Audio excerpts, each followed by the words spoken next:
Hello and welcome to Useful Idiots. I'm Katie Helper. I'm Aaron Mate. Thank you so much for being here. Our website, as always, is usefulidiotspodcast.com.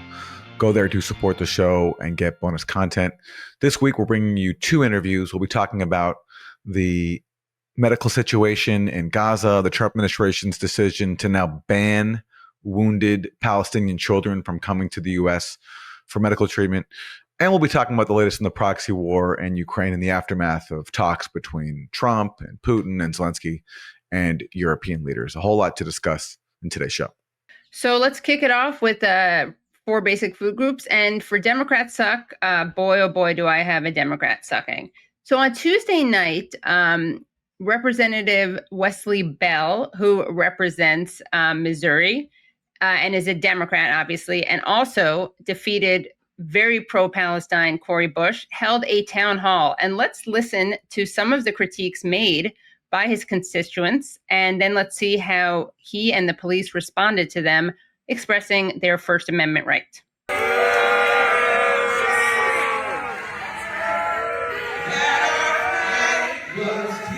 We got other folks out there that are taking our democracy from us. You have democracy while supporting genocide.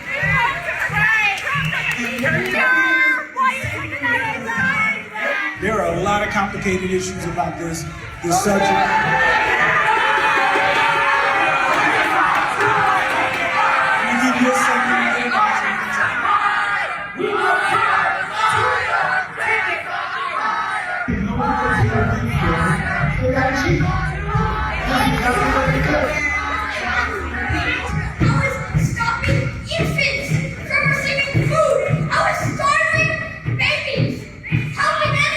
So that was how protesters responded to Bell's unconditional support for Israel.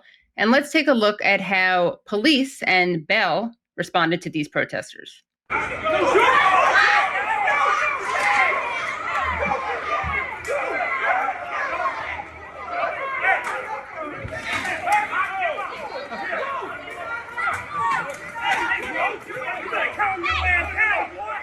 This is democracy, according to Wesley Bell. Democracy is AIPAC spending millions to help you win a seat and unseat someone who's very good on Palestine, Cori Bush.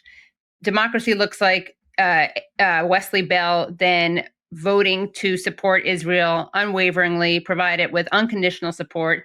And democracy looks like when your constituents protest this, they get beaten up.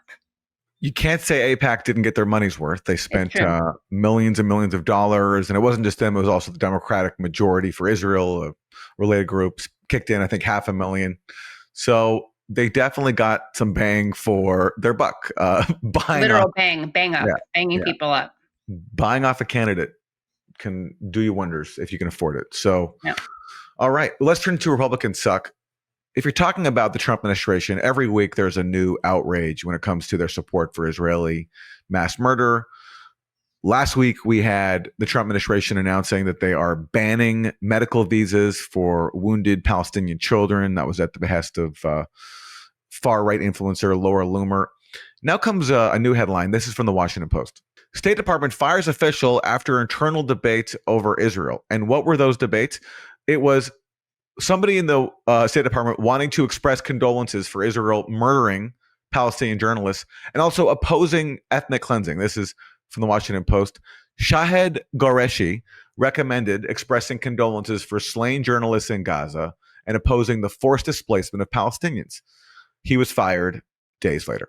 So under America First, aka Israel First, if you want to say, hey, we express condolences for the murder of Palestinian journalists by Israel in Gaza. And also we oppose Israel's plans to ethnically cleanse Gaza because, there's new reports about Israel talking to South Sudan about ethnically cleansing Palestinians to South Sudan. If you say you're against that, that's a fireable offense now under America, aka Israel First. That is so disgusting. You almost can't make it up. You also can't make up how JD Vance, who painted himself as like a populist champion, covers up for the Trump administration's policies favoring the oligarchy, including throwing millions of people off of Medicaid and pushing through tax policies that benefit the ultra wealthy. And JD Vance was asked about this during a recent trip to Georgia. I know you're here to talk about business and manufacturing. I wanted to ask you about the spending bill's impact on individuals. There was a nonpartisan Congressional Budget Office report that came out last week showing that the bottom 10%, the poorest Americans, would lose about $1,200, a year on their income, while the top 10%, they would add about $13,000 annually to their income. Can you justify for those poorest Americans those differences? Well, first of all, the Congressional Budget Office, sometimes they put out reports that are absolutely atrocious, and I think this is a good example of a very atrocious report. The most important thing for people who are living at the bottom of the income ladder is that they not pay taxes on their income sources. So if you're working hard and you're working overtime, you're going to get a big fat tax cut. If you're working at a restaurant or some other business where you're earning your wages primarily through tips, you're going to get a big fat tax cut. And most importantly, the president's economic policies are going to prevent your job from being shipped off to Asia or to Mexico. That is the very best thing for people at the bottom of the income ladder. And that's why we have the economic policies that we do. Okay, so notice how he doesn't actually dispute the figures that were put out by the CBO. He just calls it atrocious, as if it's like a bad meal. Like, this meal is atrocious. Send it away. Send it away. Send this report away. And he doesn't address the issue. And then he talks about people earning tips. Okay, but that's not most low-income workers. And even there, the amount of savings they'll have is capped. So even they don't have full exemptions from taxes on their tips. And yeah, the bottom line is these policies, according to all the figures, favor the 1%. And there's nothing that JD Vance has to offer that can refute that. Yeah, that is he really is so good at talking the talk and not at all walking the walk when it comes to populism. He really has everyone fooled. I mean, I think in a way he's a better con man even than Donald Trump, because Donald Trump's con is kind of being a con man, whereas JD Vance's con is being the everyman. Instead of hillbilly elegy, it should be hillbilly eulogy. Coming soon. Yeah, coming soon, yeah. Well, for Isn't That Weird, let's take a look at what Donald Trump said during a call into Fox and Friends on Tuesday morning. If I can save 7,000 people a week from being killed, I think that's I want to try and get to heaven if possible. I'm hearing I'm not doing well.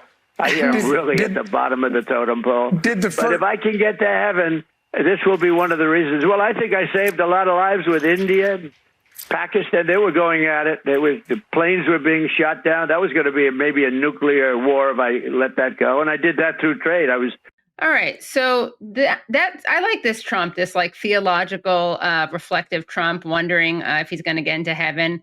I think maybe you want to show some more humility if you're trying to get into heaven. I like how self-critical he is. He says he's at the bottom of the totem pole. I would say, though, that if he thinks that saving lives is part of getting into heaven, and I would argue that according to Jesus Christ's teachings, that is an important thing to do. It certainly is not a good thing to kill people. And so Trump may want to revisit his Gaza policy, because that leaves a lot of blood on his hands.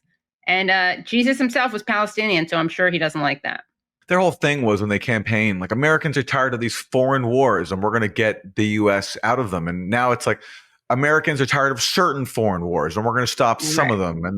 But other killing, we're not going to stop. In fact, we're going to accelerate, because Trump has given his full blessing to Israel's starvation siege of Gaza, and also newly announcing more settlement construction, as we're going to talk about in today's interview, that are cutting the West Bank in half, further displacing Palestinians in the West Bank and making a Palestinian state absolutely impossible on top of all the already existing obstacles. So that's Trump. It's like, heaven, as far as I understand, heaven is not selective about whose lives you save. Right. And if you want to get to heaven, you're not going to get there by fueling a genocide. Right. I think that gets you to hell, honestly, if we're talking about directions. And also, the Bible does say that it is easier for a camel to go through the eye of a needle than for a rich man to get into the gates of heaven. So I'm just suggesting that perhaps Trump start giving away some of his money. For Isn't That Terrible, let's turn to MSNBC. They had on Axios co-founder Jim Vandehei, who was offering his suggestions for the Democratic Party. How do they combat the populist appeal of the MAGA movement? Jim Vandehei. So, Jim, we kind of walked right into your column. Let's read from it. It's titled The Rising Democratic MAGA Movement. You write, Democrats needing, quote, their own version of a populist, anti-establishment, MAGA-like makeover. So what does that look like, Jim? Yeah, it looks like what you were just talking about with Gavin Newsom, right? Trying to adopt a lot of the techniques that you saw from Trump, that you've seen from MAGA. Get on social media, be a warrior, curse a lot, try to have a lot of edge, insert yourself into the news cycle.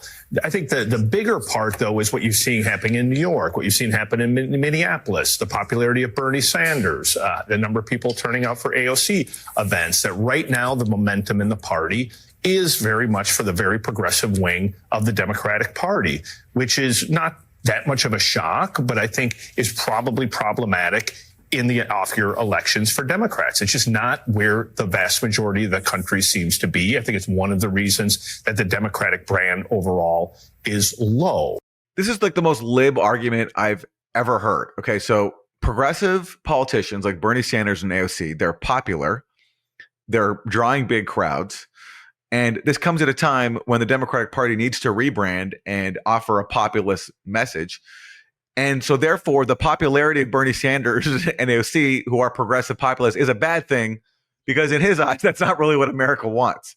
They want something else. So even though these are the only Democratic politicians that are reaching people, the Democratic Party should turn away from them even more. And get on social media more and curse more? That's what he has to offer. I just don't think it's a winner. I mean, how about healthcare? Does he think that that's popular, perhaps? Well, I'm sure he knows that it's popular, but he can't bring himself to offer that, because that would then undermine the corporate Democrat agenda. Right. So, look, it's like the holes these people keep digging for themselves. It just never ends. It's like lib cope is just, it's bottomless. Yeah. It's just bottomless. Yeah. All right. Well, speaking of coping, let's turn to this bonus clip for Isn't That Terrible? The journalist Hind Hassan recently did a documentary for Al Jazeera about the role of the weapons industry and think tanks in profiting off of the Gaza genocide. And as part of her reporting, she interviewed a fellow with the Atlantic Council, which is a weapons industry funded think tank in Washington, D.C. And watch this exchange. How can you unravel from the interests of weapons companies when there's money coming in from them? So I'm just trying to understand what the reasoning is behind that.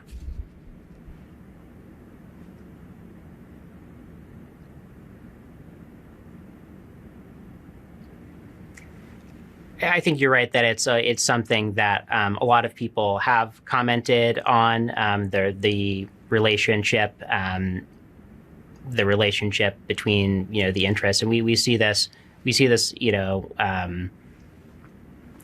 often. But I would say that if you're interested in learning more about the Atlantic Council's intellectual independence policy, I can connect you with people at my company who can talk.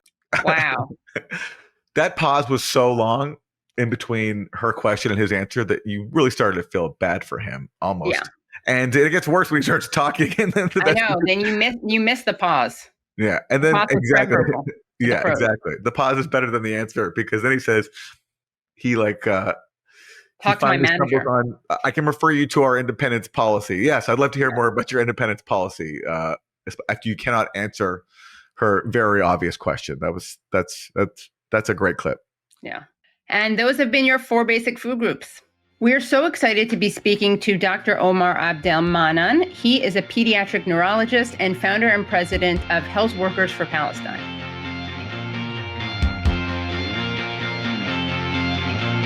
Thank you so much, Dr. Omar. Thank you so much for having me. Saturday, the State Department announced it was stopping all visitor visas for people from Gaza pending further review. And as if that's not disgusting enough, this was done in response to Laura Loomer, who is a Jewish supremacist, right-wing conspiracy theorist, and self-described proud Islamophobe. She was scandalized and upset by the fact that there were children coming from Gaza to get medical treatment in the United States. She tweeted about how upset she was, and then the State Department announced this new policy.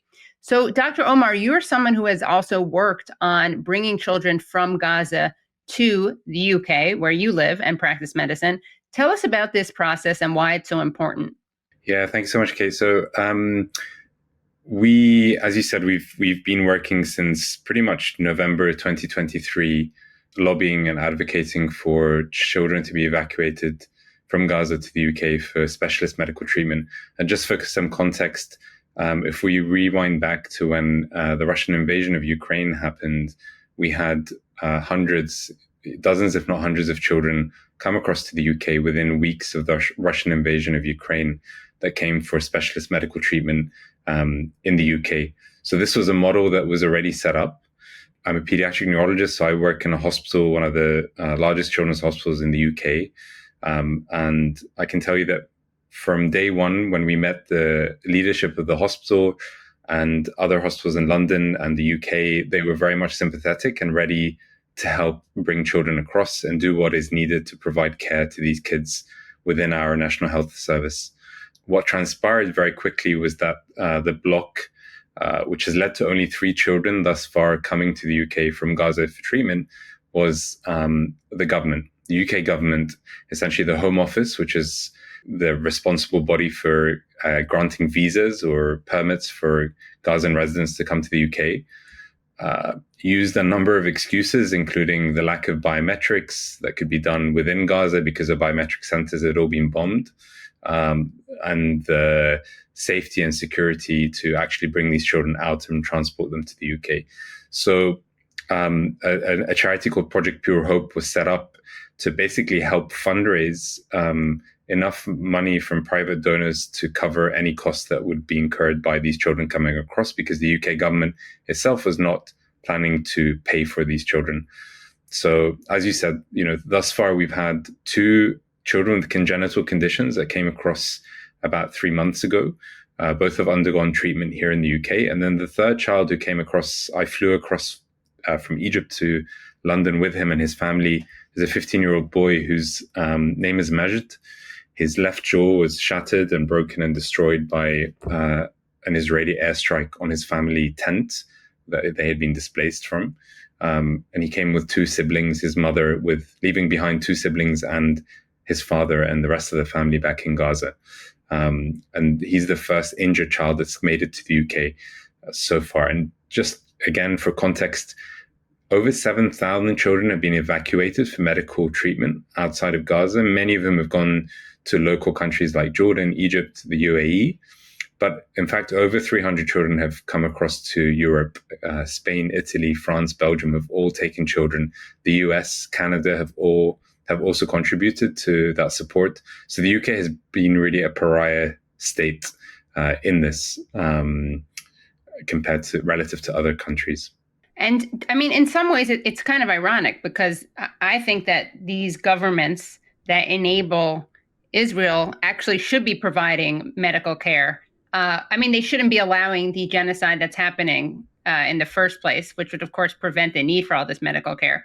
But what is so infuriating is that in the case of Rubio, the State Department here, they blocked just the visas that gave them permission. It wasn't like they were giving them the surgery, which I think was what they're actually owed.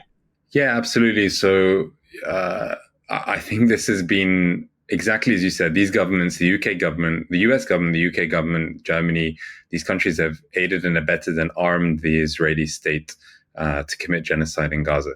And, the UK has a historical link with the Balfour Declaration. So historically, we're very much as a state responsible for the tragedies that have happened ever since to Palestinians and Gazans. For me, I find it very difficult to understand why the UK would not bring these children across for help. The only thing I can think of is that seeing these kids with the injuries, the level of injuries that they have been subjected to by carpet bombing, by all sorts of munitions that have been used, by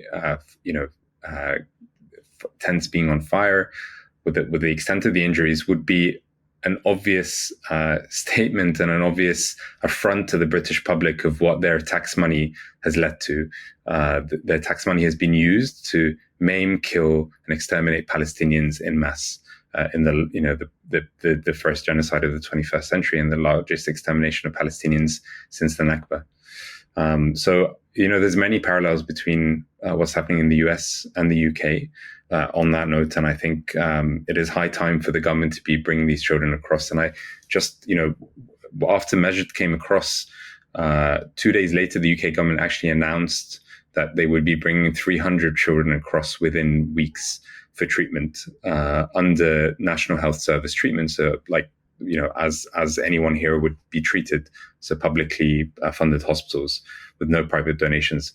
What's interesting is I found out just 24 hours ago that, in fact, that number had been leaked by the government to the media. There has been no commitment to that number. And in fact, what they are now saying is that they will bring at most 30 children. So the largest number that they can bring now is 30. And just for context, the WHO has looked at the numbers and crunched them and said that there are 15,000 children in Gaza awaiting medical evacuation and urgent treatment abroad. It would take 5 to 10 years to clear that backlog if you were working at pace and scale to evacuate these children and get them treated for the injuries that they need management for abroad. As we're recording this, 972 magazine has just published a chart that it says comes from Israeli military database of the death toll in Gaza.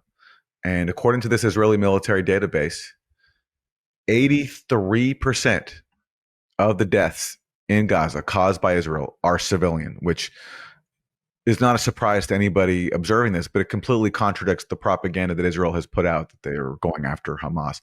So according to Israeli military figures, 83% of their victims are civilian. And I suspect the number is even higher. But what do you make of this figure being disclosed? Well, it's completely in keeping, as you said, with what we've been seeing since day one. I mean, I was in touch so I've been going to Gaza and the West Bank since 2011. My last trip there was 2020, but I'm in constant communication with doctors, medics, health workers on the ground. And from day one, from October the 9th or October the 8th, when the bombing and the shelling started, the casualties that were coming into the emergency departments were women, children, and young men, and elderly people. And it was 60 to 70% children and women. So just from speaking and anecdotally from speaking to health workers on the ground, that has always been the case. So I'm not surprised by that. I mean, it's interesting that the Israeli military has released these figures now. And watching the narrative, watching some of the change, watching some of the political change within Israel, the strikes, the call for the end of the war, and to bring back their hostages. I do wonder whether this is a reflection of a wider shift within the Israeli population, that they can see what is happening now is genocide and is war crimes that will haunt them for decades to come. We saw Yuval Hariri, the Israeli author, recently say that the conflation between what is happening by the Israeli state with the religion of Judaism is potentially, potentially hugely detrimental to the religion itself for decades and centuries to come. And I think the Israeli public is seeing now that what is happening is unconscionable, cannot continue. They've lost the support of the majority of people around the world, maybe not the governments large, but the general population around the world, in both the global south and the global north. What do you want to tell us about the conditions right now for medical workers inside Gaza? Yes, thank you, Aaron. So the conditions are absolutely apocalyptic and horrific, and it beggars belief that we're still 2 years in. And often when I'm having to describe what I'm hearing on the ground, I often think it can't get worse than what these medics are describing, but it is worse every other day. We have only one remaining semi-functioning hospital, which is an Nasser hospital. Every other hospital in Gaza or clinic has been destroyed, bombed, put out of service by the Israeli attacks, which is systematic targeting. On top of that, you've had 1,600 health workers that have been killed, medics, nurses, paramedics, 400 plus that have been illegally detained or disappeared. And what is happening now is you've had mass death and casualties from bombings and from direct attacks, but you have a collapse of a healthcare system whereby disease is rampant. So I'm a pediatric neurologist, and what I'm hearing from cases from people on the ground is that cases of Guillain-Barré syndrome, which is a neurological condition that often is precipitated by infectious disease, is rampant at rates that we've never seen kind of before. You had cases of cholera being declared back when the kind of sewage plants were hit. You have forced starvation. You have children who are literally dying of hunger, and children who are, as Professor Nick Maynard and many of the medics who have gone in, surgeons, and come out and described, their wounds are not healing. So these children that have conditions or wounds that should heal in a normal setting, they are unable to because their immune systems are so decimated. So these health workers are working in horrific conditions with minimal supplies. They are seeing their own colleagues exterminated, their own family members are being killed. And what people don't realize is in the last, I think, 70 or 80 days, there's been at least 50 or 60 health workers that have been killed, many of whom are senior members within the hospital leadership structure in the north of Gaza. So hospital directors, the heads of departments, of the orthopedic departments. So these are the leaders within the healthcare setting. And there is no better way to destroy a healthcare system than by targeting the leadership and destroying the hospitals and killing whole specialties of medicine and surgery. You have no plastic surgeons left in Gaza, in one of the areas in the world that requires the most intensive amount of operations and plastic surgery. And this is an absolute catastrophe. It is apocalyptic. And frankly, and I've been saying this since very early on, if these conditions are allowed to continue, sadly, I think the reality is people in Gaza are going to start dying in droves. There'll be mass death because the conditions are ripe for infectious diseases to spread at a rate that we've never seen before. And people are being forcibly starved. So their bodies are unable to cope with simple coughs and colds or chest infections or urinary tract infections. And that's just one aspect. You have the whole area of chronic disease, no chemotherapy in the whole of Gaza, no hemodialysis for renal patients. So these health conditions, chronic health conditions, are now completely unmanaged. It is absolute hell on earth. Every health worker who's been in there, every medical surgeon that's come out has told me that they've never seen anything like it. And some of them have been in the field for decades of work in many, many war zones. And, this is not a war zone. This is a killing field, a mass killing field of a massive concentration camp that is extermination of Palestinians is the agenda here. Can you tell us about your personal and professional relationship to Palestine when you first went there, and also why you founded Health Workers for Palestine and what you do there? Of course. So I was a medical student in Oxford University when Operation Cast Lead happened.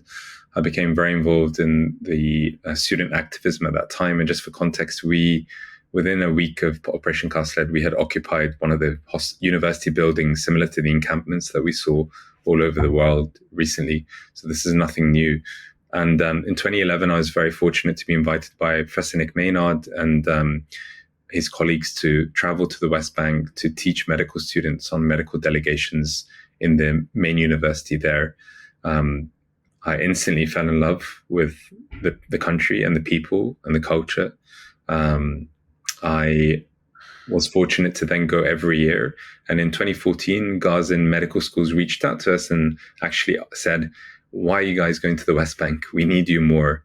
These guys in the West Bank have at least some sort of decent external kind of communication with the outside world. They have, they're a live under occupation, but at least they have the ability to see people from the outside. We are completely in a mass prison. So we took the call and we traveled to Gaza from 2014 to 2020. I was traveling in for 2 weeks at a time on these missions, mainly teaching and training junior doctors, resident doctors, medical students to help them with their bedside clinical teaching skills. But to be honest, the level of knowledge, the skill set of these medics and junior doctors was incredible. I was learning more than they were learning from me, to be honest. And This is something that's been consistent. Every health worker that you speak to that's been inside will tell you these are some of the best surgeons in the world, because they have to operate in conditions that are unimaginable to the average surgeon in a US hospital or a UK hospital. So that's been my relationship, and I've obviously formed friendships and with many of the health workers that have been killed, detained, disappeared. So it is a very deep personal connection. Health Workers for Palestine was started really in November 23 as a protest movement, a grassroots movement of health workers that were censored. Essentially, we tried to hold a humanitarian fundraiser for Gaza at the Royal College of Physicians, which is one of our main prestigious medical institutions in the UK. They cancelled 2 days before the event, where we had international speakers on security grounds, because obviously, they didn't want us to talk about Gaza in their building. So we took the protest to 10 Downing Street, the residence of the UK Prime Minister. We stood outside 400 health workers holding the signs of, at the time, 90 health workers that had been killed, reading their names, grieving for them, remembering them, and showing solidarity. It spread very quickly across the UK and worldwide. We had chapters in Australia and South Africa, in Toronto. So clearly it struck a note with other health workers who were feeling what was happening was horrific to their colleagues and needed to speak out. And we've really since then moved from a protest movement to an organization, non-profit organization that is helping to work in many ways, mainly to advocate and amplify the voice of Palestinians. We believe in Palestinian-led leadership in the healthcare sphere, Palestinian-led rebuilding of the healthcare system in Gaza and the West Bank.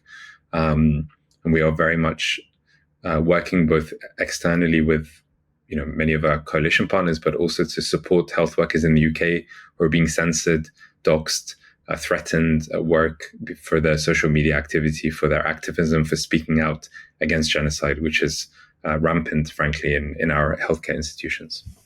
I don't like playing clips of Netanyahu just because I find him just so evil and I just don't want to hear his voice. But one of the arguments he's been making recently is that the U.S. media and global media has been spreading a lie about starvation of people in Gaza. And the way Netanyahu and Israel apologists make the argument is that some of the children who were featured in photographs of to illustrate starvation in Gaza were suffering from other conditions beforehand. So let me just show for people. This is a headline from the so-called Free Press. It's an outlet in the U.S. that Barry Weiss is involved with. And the headline is, "They became symbols for Gazan starvation, but all 12 suffer from other health problems." So, I'm sorry to even engage with this, but I think we should, because this is the narrative being put out there. So the argument is that because these infants, these children, had other health problems, that somehow that exonerates Israel for starving them. It's almost, it's disgusting, frankly, and it makes me rage. It really does, because the conditions that he was naming, and I watched the press conference live, actually. I don't know why I did, but I think it just was on TV. And I saw him name conditions like spinal muscular atrophy, medical condition, neurological conditions that I'm treating in the hospital in the UK. Yeah, it was just pure propaganda. And it was in a similar way to how the Israelis have used the excuse of tunnels underneath hospitals to allow them to bomb hospitals, which under international humanitarian law, you cannot do, even in the context of there. And we know there are no tunnels under these hospitals. I've been there myself. The evidence has been refuted. Except the ones that Israel built decades ago. Right, yeah. Yeah. Don't erase Israel's role in this. But what I would say, I mean, the first counter narrative against this is the UN, the WHO, UNICEF, Save the Children, all these organizations, international NGOs are coming out and saying that the data is showing that there is mass starvation, forced starvation happening in Gaza, that there is famine, that people are, dying literally to try and find scraps of food. Then you have medical evidence. You have testimony from people like Professor Nick Maynard, Dr. Victoria Rose, these surgeons, British white doctors who have come out and given testimony and talked about the starvation they've seen on neonatal units, being denied taking in baby formula at the borders, literally baby formula that they're carrying to take in, being told that you're not allowed to take that in. So that tells me again that there is a clear, deliberate strategy to waste these children away. We know that Israel has blocked food convoys, bombed bakeries, bombed warehouses. There's been a total siege. So the reality is, everyone else in the world is saying there is a famine. And I think it's important to counter these narratives, because I think the more these narratives are repeated, and we saw that with the Israeli, the tunnels under the hospitals, the more it's repeated, it permeates into the conscious of people that are watching TV or watching this news. And it has to be countered because it is dangerous and it justifies war crimes. And even if these children had other healthcare problems, even if they had other medical conditions, the reality is they are being starved. So their medical conditions are being accelerated in terms of their deterioration because of the starvation. So it does not excuse them from saying that, well, these conditions make them look thin. And we've seen this narrative. We've seen people like UK Lawyers for Israel here in the UK come out and say that there is obesity crisis in Gaza and they should be on Ozempic. That sort of narrative has been used on British TV. I mean, these people are just deplorable. There's no other word, but they're devils. They're human devils, as you kind of described Netanyahu, Aaron.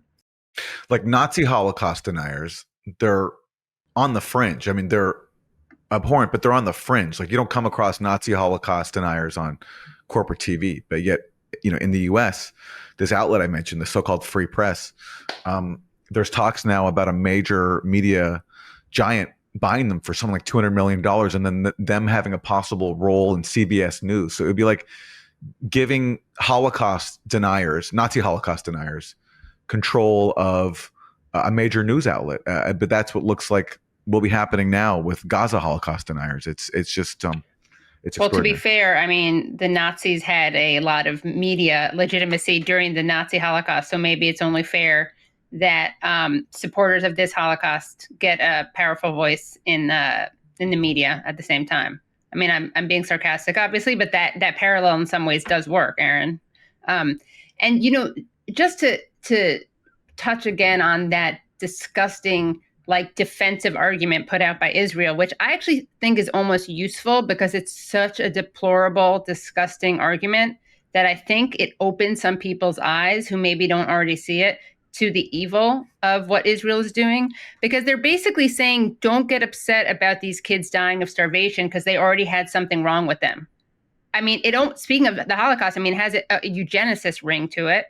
And also, everyone knows that what happens in every circumstance is that people who are vulnerable in some way fall vulnerable to whatever is happening first. So obviously, you're going to die if you already have medical complications. But again, I don't think that Israel wants to officially kind of endorse the death penalty for people who have pre-existing conditions, death penalty by starvation. It is. And I think you previously what you were saying, Katie, they're manufacturing consent in the media and in those right-wing outlets for that. But almost it's an admission of guilt, right? Yeah. The Israelis have basically admitted that they're forcibly starving these people and saying, well, they also have health conditions. So it's, we're seeing this kind of narrative repeat, and it's abhorrent, it's disgusting. It's there's no real words to describe it, but it's just another addition to their endless war crimes. The rape. We have Dr. Adnan Al-Burj, an orthopedic head of department who was raped to death in detention. We've got Dr. Hossam Abu Sofia, who's been disappeared. We have countless stories of. We've seen the children that were literally beheaded in Gaza, the children that were set on fire in their tents.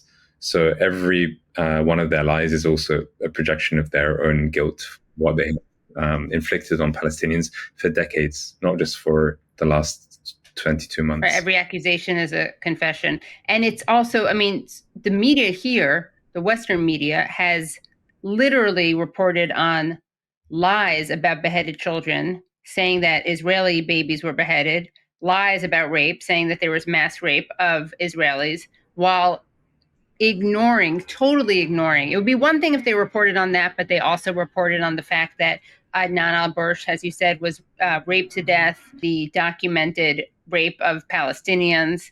They don't even pretend to both sides it. It's worse. It's literally covering a lie and ignoring a truth.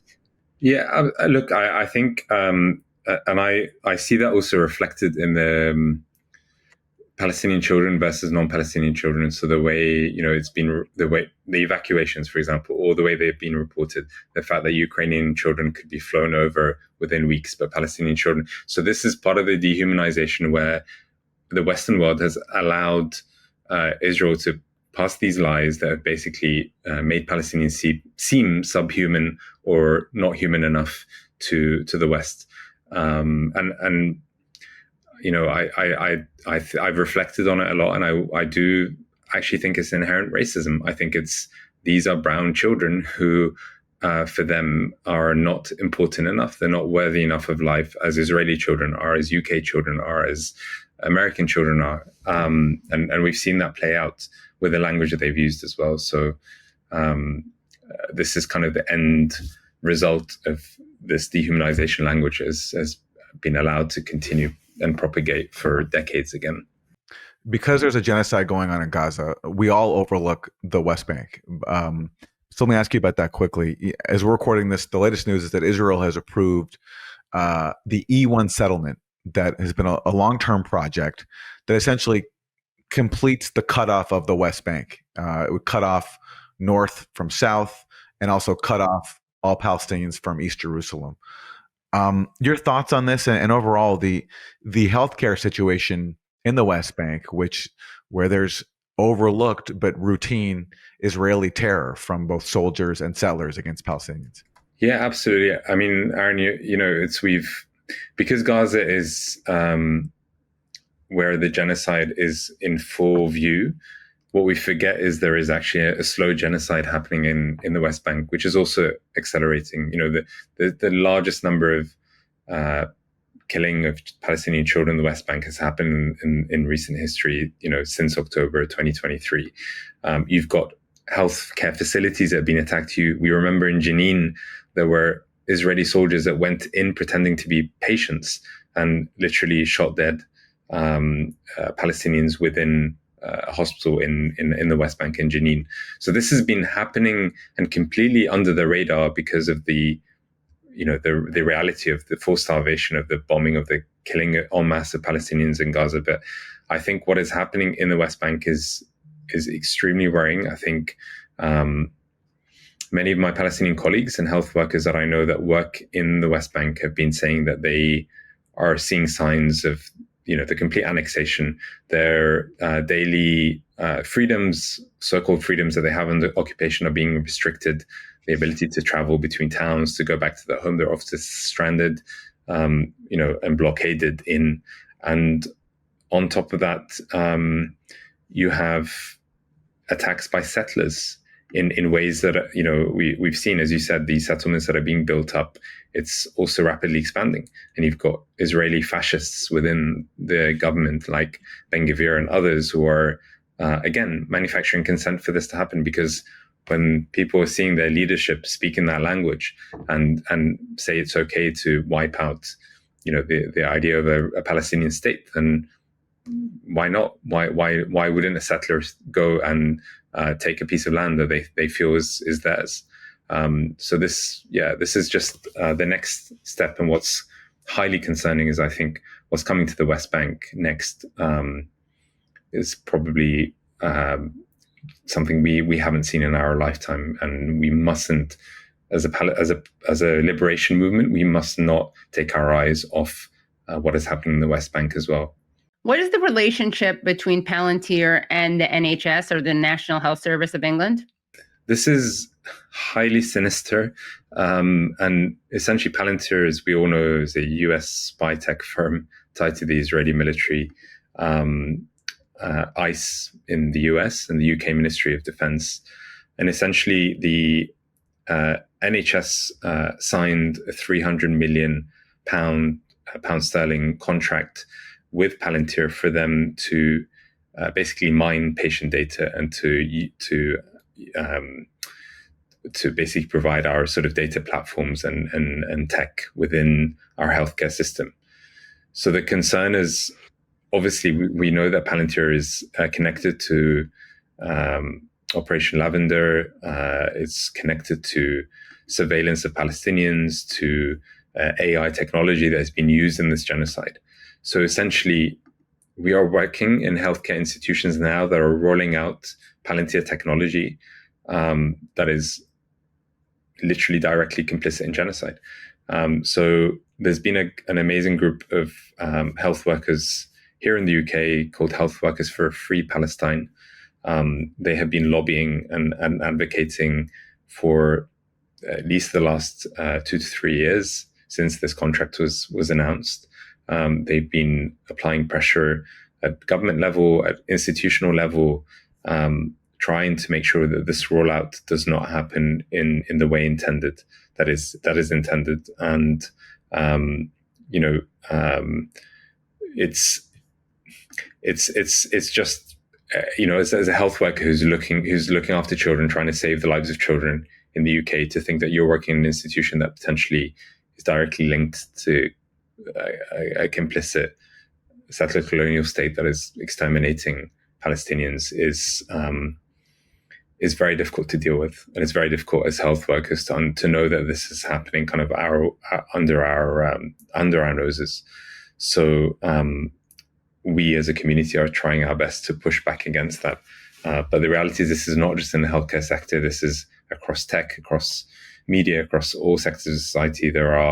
We have to be aware of these complicit organizations that are insidiously infiltrating our society and potentially surveilling us and mining our data and providing support for a genocidal state. Amen to that. And Dr. Omar, thank you so much for all the work that you do, and thank you for talking to us today. Thank you so much, Aaron. Thank you so much, Kate.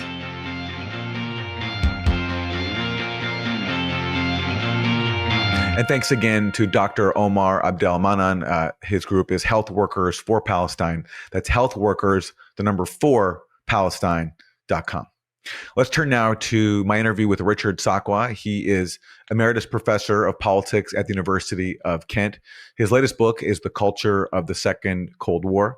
And I talked to Richard Sakwa about the latest in the proxy war in Ukraine in the aftermath of Trump's meetings with Vladimir Putin and then Volodymyr Zelensky and European leaders.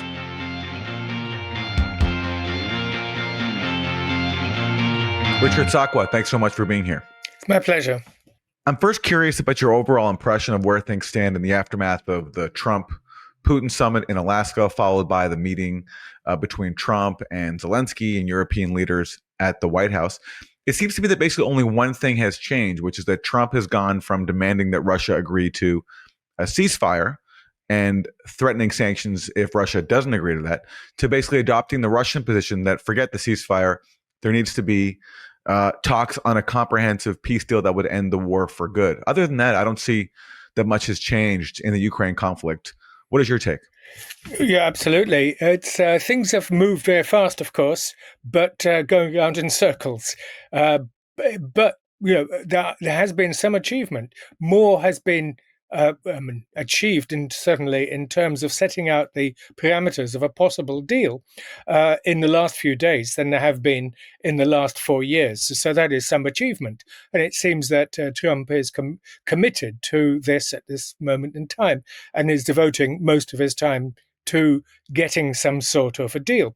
And you're absolutely right. The Europeans wanted a ceasefire, but of course, a ceasefire became an instrument of war because the battlefield situation, much debated, is clearly in Russia's favor. It's moving forward, it's moving slowly, but nevertheless, it's moving, and the move is accelerating. Pokrovsk is more or less surrounded, it will fall. And clearly, Ukraine is running out of troops to man the defensive formations in the 30% of Donetsk, which is still in Kiev's hands, with the big cities of Slavyansk and Kramatorsk. So starting from the battlefield situation to the negotiations, clearly the outlines of a deal are evident. And as Mercurius and others call it, it's Istanbul plus. In other words, some of the key elements, which sometimes are not emphasized enough. There's been much talk about territorial swaps, as mentioned. Donetsk still has, in Kiev's hand, 30%. But on the other hand, the tide of battle is slowly but surely turning to Russia's advantage.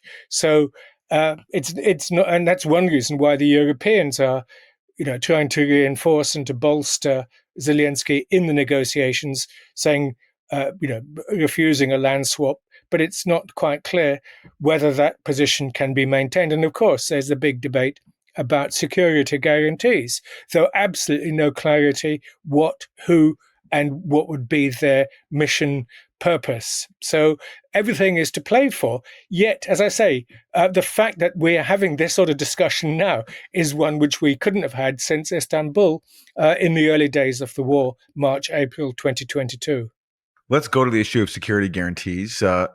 Steve Witkoff, the Trump envoy, he suggested in one of his interviews post-Alaska that Russia has made a lot of movement on that front, that Russia might be willing to agree to some sort of NATO-type Article 5 arrangement where Western states would come to Ukraine's defense in the case of Russia attacking it again. And NATO Secretary General Mark Rutte, he went on Fox News and he said something similar, at least the way I hear his comments. Let's listen to what he said. NATO membership for Ukraine is completely off the table, correct? The situation is this, that the US and some other countries have said that they are against NATO membership for Ukraine. The official NATO position since the summit in 2024 is that there is an irreversible path for Ukraine into NATO. But what we are discussing here is not NATO membership. What we are discussing here is Article 5 type of security guarantees for Ukraine, and what they exactly will entail will now be more specifically discussed. So do you buy that Russia could possibly agree to NATO-like security guarantees, where even though Ukraine's not a member of NATO, Ukraine still gets a commitment from NATO members to go to war with Russia if Ukraine is attacked? Yes and no. Yes, to the degree that Russia has conceded the principle, and that, of course, was in Istanbul as well, way back at the beginning of the war, that some sort of guarantees would be offered. And, of course, at that stage, the United States and the United Kingdom absolutely refused to even contemplate the idea that they would act as guarantors. Of course, Russia was the idea at the early stage was that the 5 permanent members of the UN Security Council, which includes Russia, of course, would be the guarantors, and that was unacceptable to Kiev. So now, no, and why? So yes, it's on the table. No, nothing like NATO is going to be there. Maria Zakharova, Sergei Lavrov, the Russian foreign minister, all have said it. No Western powers, that is NATO forces, boots on the ground.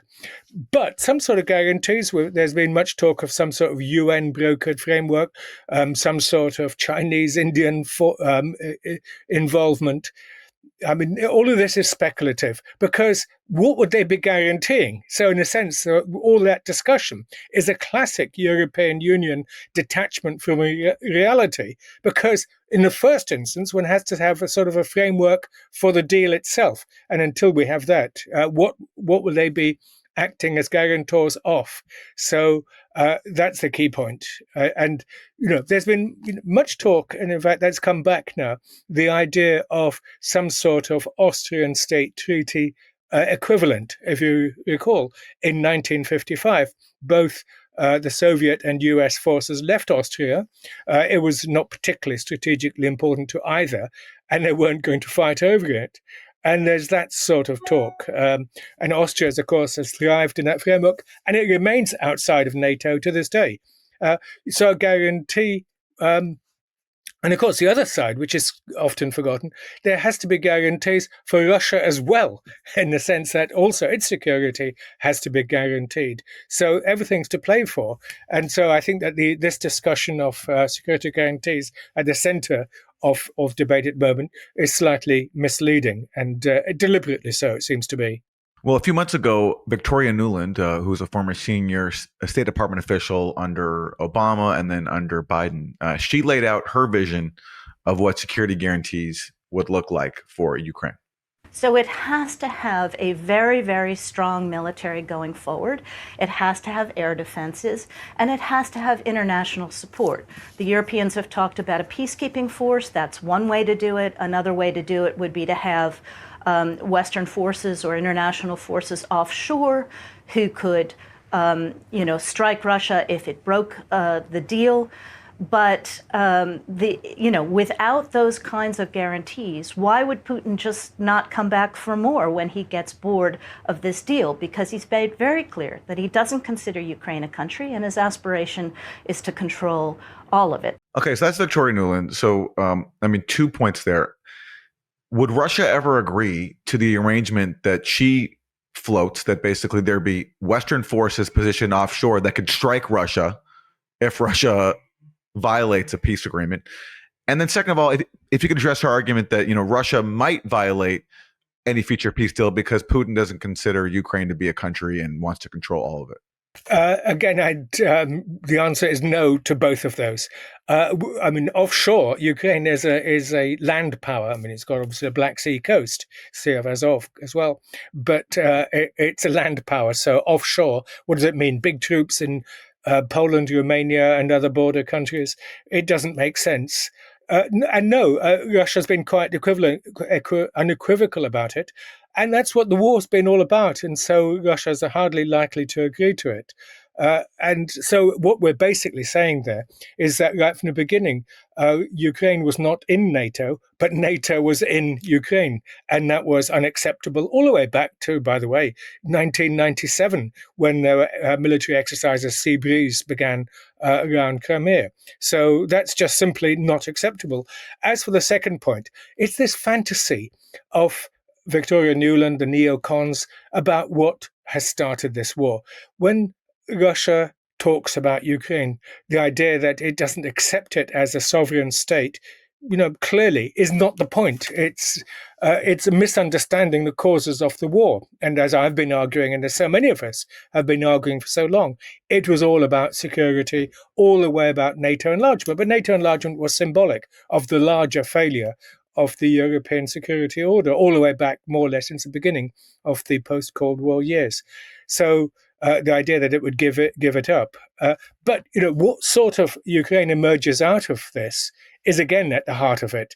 And as I've also, if I may just say, there's 4 levels to the war, and the first one is absolutely crucial to this day, and that is and some sort of compact within Ukraine itself, which would accept the recognition of a more pluralistic, tolerant, multilingual, multi-confessional state. So no one is talking about, that Ukraine doesn't exist. That's nonsense. And so this sort of, false idea that Russia doesn't accept the very existence of a Ukrainian state. It didn't like the way that Ukrainian state developed after 2014 and earlier developments as well. The second level, of course, is Russo-Ukrainian relations. And if they have to come to terms and have some stable relationship. And so it isn't just a threat of attack of Russia, going back to try again. It goes the other way as well.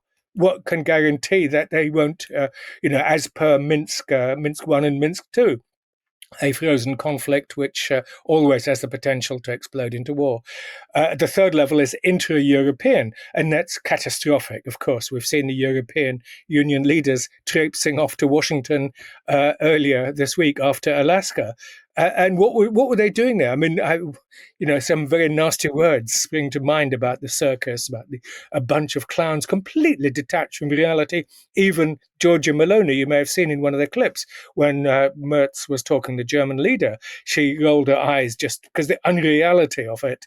And the fourth level, and this is where we have achieved a breakthrough, or the beginning of one, and that is rapprochement between the United States and Russia. And that's why I say we've seen greater developments in the last few days than in the last 4 years because of this. Is that finally the logjam, the two leaders, Trump, Putin, met. And the last meeting, of course, was in June 2021 when Biden and Putin met. And in other words, a diplomatic process has begun. It hasn't gone very far. It's going around in circles, but it's some achievement. If I could ask you to speak more about this this widespread belief in the U.S., like you'll hear this talking point across the spectrum, even from even in progressive media outlets. It's just taken at face value that Putin and Russia don't see Ukraine as a real country, and that they want to take over all of it. And to hear the rest of the interview, please go to usefulidiotspodcast.com. And to hear the rest of my interview with Richard Sakwa, go to our website, usefulidiotspodcast.com. That's our show. Thanks so much for watching, and see you next week. Thanks so much for listening to and watching Useful Idiots. For extended episodes, bonus content, and our weekly Thursday Throwdown episode, please subscribe at usefulidiotspodcast.com. Support the show for free by subscribing on YouTube, Rumble, and wherever you get your podcasts. And if you like the podcast, don't forget to rate and review. You can also follow us on Twitter at UsefulIdiotPod. Thanks for supporting independent media. We'll see you next time.